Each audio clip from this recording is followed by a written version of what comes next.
कैसे हैं आप सब। उम्मीद करती हूँ सभी हष्ट-पुष्ट होंगे, मस्त होंगे, व्यस्त होंगे।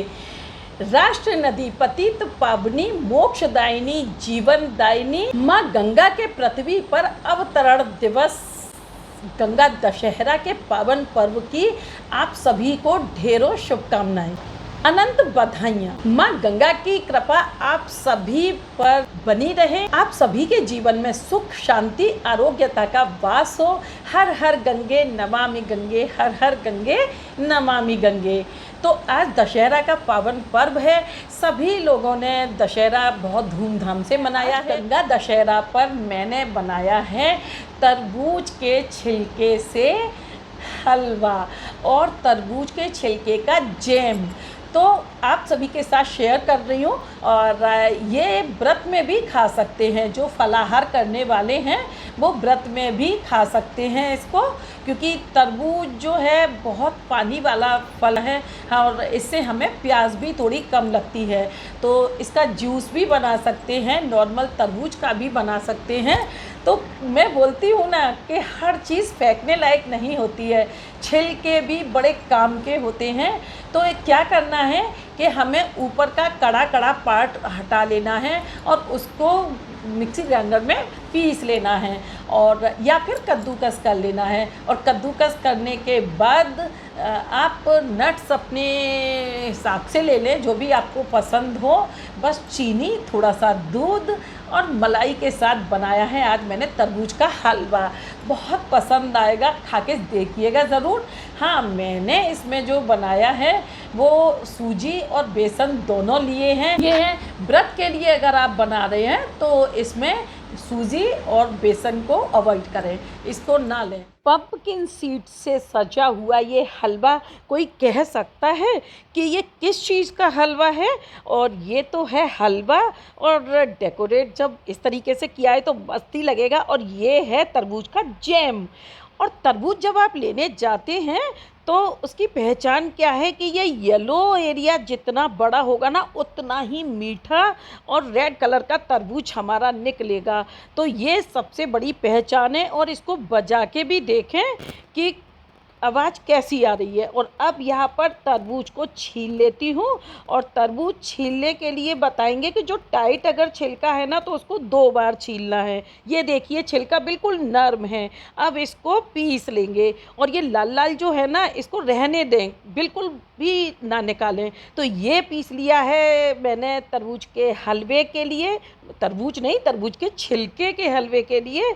ये जार बड़े में पीस लिया है और अब छोटे जार में पीसूंगी जैम के लिए। तो 2 चीज़ें आज बना रही हूँ, और यकीन मानिए इतनी टेस्टी है कि आप बताएंगे नहीं तो कोई पहचान नहीं कर पाएगा। अब ले लिया है पैन, और इसमें ले लिया है 2 चम्मच देसी घी, और 1 बड़ा स्पून ले लिया है मैंने सूजी, और 1 बड़ा स्पून ले लिया है बेसन। इसके साथ जब बनाएंगे ना ये तरबूज के छिलके का हलवा तो एकदम विदाउट कलर, ऐसा कलर आएगा जो कोई भी नहीं मानेगा कि इसमें कलर ऐड नहीं किया है। मार्केट के जो कलरफुल आते हैं ना स्वीट्स, उनकी बराबरी में बिल्कुल आज ये जीतने वाला है। तो इसमें क्या करेंगे कि हमें ज़्यादा नहीं, बस महक भर आ जानी है, सूजी और बेसन की जो कचराहट है वो निकल जाए। तो ये देखिए कलर चेंज हो गया है। अब ले लिया है ये हमने पल्प, छिलके का पल्प। कहते हैं ना कि आम के आम गुठलियों के दाम। आज मैं कहूँगी कि तरबूज तरबूज तरबूज का छिलके के फ़ायदे बेशुमार। भाई छिलके तो नहीं खा सकता ना कोई। अब देखिए पानी सूख गया ना तो चीनी ले ली है।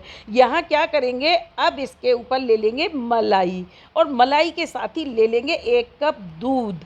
तो इसका पूरा अनुपात मैं डिस्क्रिप्शन बॉक्स में लिख दूंगी, और बता भी देती हूँ कि यहाँ पे ये 500 ग्राम पल्प है और 500 ग्राम ही चीनी लेनी है, और 1 कप ले लेना है इसमें फुल क्रीम जो है हमें मिल्क। और मलाई जो है ये करेगी मावा का काम। अब इसको अच्छे से स्टर करते रहना है, क्योंकि इसमें चीनी भी मिक्स है, मलाई भी है और दूध भी है। तो यहाँ इसके लगने का थोड़ा सा रिस्क है। तो अब यहाँ पे इसको अच्छे से चलाते रहेंगे जब तक ये पैन ना छोड़ दे। अब ले लिए हमने काजू। भाई बिल्कुल भी हमें यहाँ पे ये नहीं देखना है कि ये पल्प का है, फुल इंजॉय करके बनाना है और काजू को थोड़ा सा पकने देंगे। अब ले लेंगे नारियल का बुरादा और हरी इलायची का पाउडर। आ गया साहब बोल में हलवा। कोई कहेगा बिल्कुल मूंग के दाल के हलवे का मुकाबला कर रहा है। और ले लिए हैं पम्पकिन सीड्स।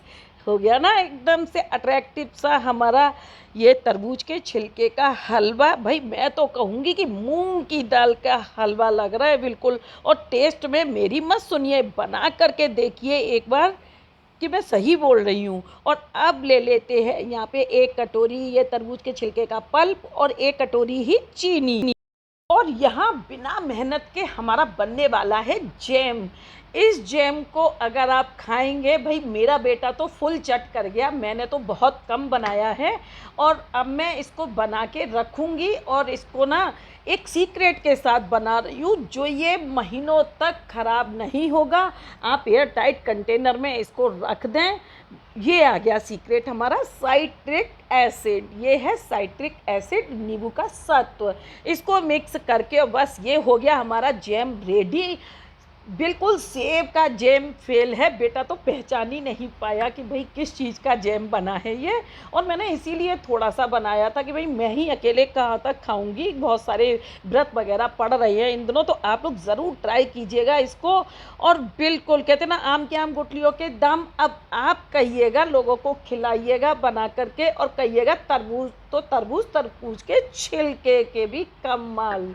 तो ये देखिए बिल्कुल लग रहा ना मार्केट जैसा, एकदम बेहतरीन सा होता है ना जो जैम फुटकियों वाला। तो यहाँ दोनों रेसिपी रेडी हैं और आप बताइएगा कैसी लगी और बताइए क्या ट्राई करके देखिएगा। फिर एक कमेंट करिएगा कि वाकई रियल में वही टेस्ट है। हलवा लगेगा मूंग की दाल के हलवे जैसा और ये लगेगा बिल्कुल सेब के जैम के जैसा। और बस उम्मीद करती हूँ कि आप लोगों को जब ये पसंद आती है ना रेसिपीज़, बड़ी मेहनत से बनती है, तो भाई बिना कंजूसी के लाइक और कमेंट्स कर दें, शेयर कर लें फ्रेंड्स फैमिली और रिलेटिव्स के साथ। तो मुझे भी थोड़ा मोटिवेशन मिलता है। और बन गया माँ गंगा का भोग। ये उड़ा कर के भी दशहरा मनाया जाता है। बच्चे पतंग उड़ाते हैं और गंगा के घाटों पर स्नान करने जाते हैं श्रद्धालु। और जो नहीं जा पाते हैं तो वो अपने घरों में ही गंगा जल को मिक्स करके स्नान करें और पूजन करें। कृत्रिम गंगा बना लें, विधि विधान से पूजन करें। कि जिस तरीके से 10 चीज़ों का बहुत महत्व होता है दशहरा, तो 10 चीज़ों का बहुत महत्व होता है। इसमें फल फूल मेवा मिष्ठान जो भी कुछ आप जिससे भी पूजा कर रहे हैं उसमें 10 की गिनती रखेंगे। हम अपने आप से कुछ छोड़ने का नियम भी लेते हैं। जब गंगा जी के घाट पे होते हैं तो कुछ ना कुछ हम छोड़ते हैं। हमारे जो 10 हमारे शरीर में गलत विचार हैं उन विचारों का हम त्याग करेंगे तो ये माना जाएगा हमारा पूरा गंगा दशहरा का महत्वपूर्ण पूजा। गंगा दशहरा का पावन पर्व अभी हम मना ही पाए हैं कि एक बहुत बड़ा पर्व निर्जला एकादशी, जिसे भीमसेनी एकादशी भी कहते हैं, बहुत कठिन व्रत कहा गया है शास्त्रों में इसको। शास्त्रों ने ये भी कहा है कि कलयुग में तो इसके नियम पालन करना एक स्वप्न जैसा होगा, लेकिन फिर भी कोशिश करते हैं कि अपनी परंपराओं को बचा के रखें, अपनी परंपराओं को अपने बच्चों को सिखाएं और उनका पालन करें, क्योंकि इन सब के बिना हम अधूरे हैं। तो निर्जला एकादशी का व्रत ज़रूर करें। और इस बार 2 दिन निर्जला एकादशी हो रही है। तो निर्जला एकादशी के लिए कहा जाता है कि जो द्वादशी मिश्रित एकादशी होती है कि हमारा पारण जो है वो द्वादशी में हो, तो उस दिन की एकादशी को किया जाता है। वृंदावन में जो हो रही है वो 10 तारीख की हो रही है और यहाँ जो होगी वो 11 तारीख की होगी। तो और 11 की करनी भी चाहिए। हमारे गुरुजी का जो कहना है हम उसी का अनुसरण करते हैं और शनिवार को ही एकादशी का निर्जला व्रत किया जाएगा। इस निर्जला व्रत की क्या खासियत है? अगर हम बीमार हैं तो ये नहीं कहते भगवान के हमारे लिए खुद को और बीमार कर लो। हमारे भाव होने चाहिए जिस तरीके से भीमसेन के वक्र अग्नि थी, वो बिना खाए बिल्कुल भी नहीं रह सकते थे। उनके भाई, माँ, पत्नी सभी इस व्रत को करते थे। जब उन्होंने पूछा कि ये व्रत का क्या महत्व है, जो आप लोग पूरा टाइम भूखे रहते हो, इतना कठिन उपवास करते हो, तो उनको पता चला कि हम अपना लोक संवार रहे हैं और हम नरक के गामी नहीं होना चाहते।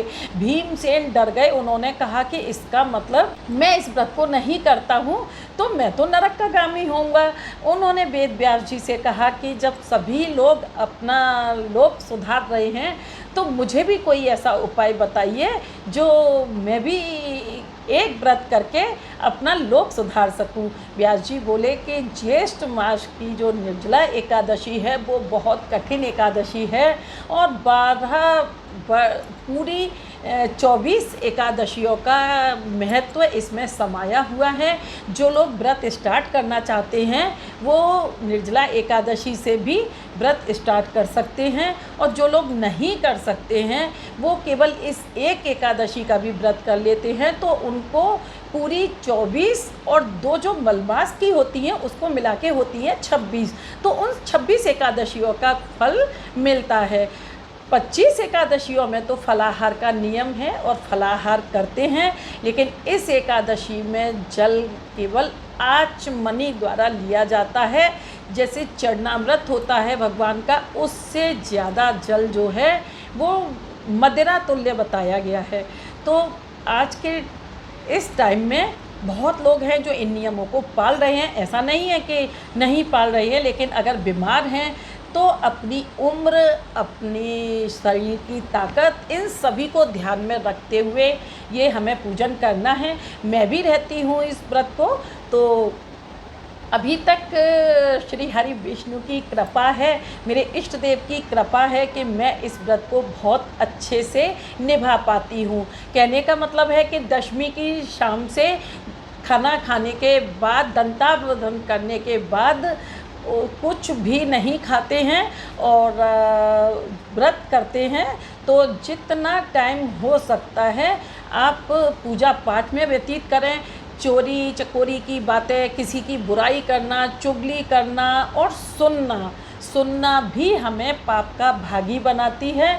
हम अपने को ऐसे कामों में बिज़ी रखें, भगवान के पूजन में, भगवान के पूजन की तैयारियों में, तो हमें पूरा फल इसका मिलेगा। अन्यथा हम भूखे रहेंगे फिर भी हमें इसका फल नहीं मिलेगा। तो कथा होती है उसका श्रवण करना चाहिए और विष्णु सहस्त्र नाम का करना चाहिए। मंत्रों की 108 जो मनके होते हैं उससे 108 बार मंत्रों का जाप कर लेना चाहिए। और पूजन में सबसे पहले इसमें मेन जो ख्याल रखा जाएगा, तो सबसे ज़्यादा कहते हैं ना कि दवा से ज़्यादा परहेज ज़रूरी होता है, उसी तरीके से किसी भी व्रत या पूजन में सबसे पहले नियम हमारे लिए बहुत ही ज़्यादा ज़रूरी होते हैं कि सूर्योदय से पूर्व हमें उठना होता है एकादशी के दिन और सूर्य देव को जल देना होता है। सूर्य देव को जल दें, अपने मेन गेट को गौमूत्र से, गंगा जल से मिक्स करके रख लें। मैंने कई वीडियो में ये दिखाया है कि मैं एक बोतल में मिक्स करके रखती हूँ। तो जो चौखट बोलते हैं मेन गेट का, उसको जो है साफ़ करें अच्छे से। और ये कुछ छोटे छोटे से हमारे धर्मशास्त्रों में उपाय बताए गए हैं कि स्वास्तिक, हल्दी से स्वास्तिक बना दें, 5 जगह स्वास्तिक बना दें। माता लक्ष्मी की बहुत कृपा रहती है। और एकादशी के दिन नहाने के बाद, बिना नहाए तुलसी को हाथ नहीं लगाना है, नहाने के बाद प्रार्थना करके माता तुलसी से ये कह करके कि आज हम विष्णु प्रिय आपके पति का पूजन करेंगे और हमें आपके पल्लवों की ज़रूरत है। तो पत्ते मांग के माँ से प्रार्थना करके ले लें। और क्या करेंगे कि इन पत्तों को सबसे पहले एक अपने एंट्रेंस में यानी कि ड्राइंग रूम में, और दूसरा पत्ता अपने रसोई घर में, तीसरा पत्ता अपने जहाँ पे आपने भंडारण कर रखा है वहाँ पर, और चौथा पत्ता जो है वो अपने बेडरूम में, और पांचवा पत्ता जो है वो बच्चों के स्टडी रूम में। इस तरीके से ओम नमो भगवते वासुदेवाय नमः, ओम नमो भगवते वासुदेवाय नमः करके इस पत्ते को रख देंगे। तो बहुत सारी चीज़ें जो हमारे घर में नेगेटिविटी होती है, वास्तु दोष होते हैं, हमारे पितर हमसे रूठे हुए हैं, वो सभी हमें अपना आशीष देते हैं। छोटी छोटी सी चीज़ें हैं, ये पूजा के नियम हैं, इन्हें ज़रूर से करना चाहिए। और विष्णु भगवान को पीताम्बरी धारण करानी चाहिए, यानी कि पीले वस्त्र, और खुद भी पीले ही वस्त्रों को धारण करना चाहिए। विष्णु सहस्त्र नाम पढ़ लें और मन का जप लें, विष्णु भगवान का आरती कर लें। और रात्रि जागरण का इसमें विशेष महत्व है। अगर आप पूरा दिन उपवास में बिना जल के नहीं रह सकते हैं तो गौमुखी होकर के जल पिए। कभी कभी हो जाता है कि बहुत तबीयत खराब हो जाती है, तो गुरु माता ने ये बताया था कि किसी कन्या से, और गौमुखी बोलते हैं कि इस तरीके से ओक बोलते हैं ना, तो इस तरीके से ओक बना के और कोई कन्या आपको ठाकुर जी का चरणामृत, मतलब ठाकुर जी और विष्णु भगवान का चरणामृत ले लें और इस तरीके से जल ग्रहण कर सकते हैं। तो इससे हमें कोई भी पाप नहीं लगता है, क्योंकि कहते हैं ना, कलयुग केवल नाम आधारा। तो हम अगर अस्वस्थ हैं और फुल अपना काम कर रहे हैं, तो बीमार भी हैं और दवा के बिना अगर हम नहीं रह सकते हैं, हाँ कोशिश करें, मेरी कोशिश पूरी होती है। तो कृपा है कि मैं रह लेती हूँ इस व्रत को, और व्रत के बाद चाहे मैं कितनी भी बीमार पड़ जाऊँ, लेकिन व्रत मेरा प्रभु कृपा से बहुत अच्छे से जाता है। तो यहाँ पे हमें पारण भी कैसे करना है कि पारण करने के लिए द्वादशी को ही हमें, जैसे अगर हम शनिवार को रहेंगे तो रविवार को सुबह 8 साढ़े 8 बजे तक, लास्ट 8 बजे तक यहाँ पारण करना जो हमारे व्रत का होता है वो मेन होता है। वो उसमें हमें मुहूर्त देखना होता है, तभी हमारा व्रत जो है संपूर्ण माना जाता है। तो बहुत ज़्यादा थोड़ा कहते हैं ना, दादी नानियाँ जो होती हैं स्ट्रिक्ट टाइप थोड़ी, तो ये व्रत भी ऐसा ही है और इसके फल अनंत हैं। बहुत ज़्यादा फलदायी व्रत है और हम सभी को स्वर्ग नरक का डर सभी को होता है। तो कुछ भी ना माने तो बस यही मान लें कि एक व्रत को करने से अगर हमारा जीवन संवर सकता है, अगर हमारा परलोक संवर सकता है, तो हमें इतनी मेहनत तो करनी ही करनी चाहिए। यहाँ उम्मीद करती हूँ कि वीडियो अच्छी लगी होगी। अगर वीडियो पसंद आई हो तो लाइक करें, सब्सक्राइब करें, शेयर करें फ्रेंड्स, फैमिली और रिलेटिव्स के साथ। पहली बार आए हैं तो बेल आइकन को प्रेस करना बिल्कुल भी ना भूलें, ताकि वीडियोस के नोटिफिकेशन फर्स्ट आपके सामने हो। हंसते रहें, हंसाते रहें, मस्त रहें, व्यस्त रहें, देखते रहें मेरे साथ न्यूज़ डी वाइब्स को। Thanks for watching.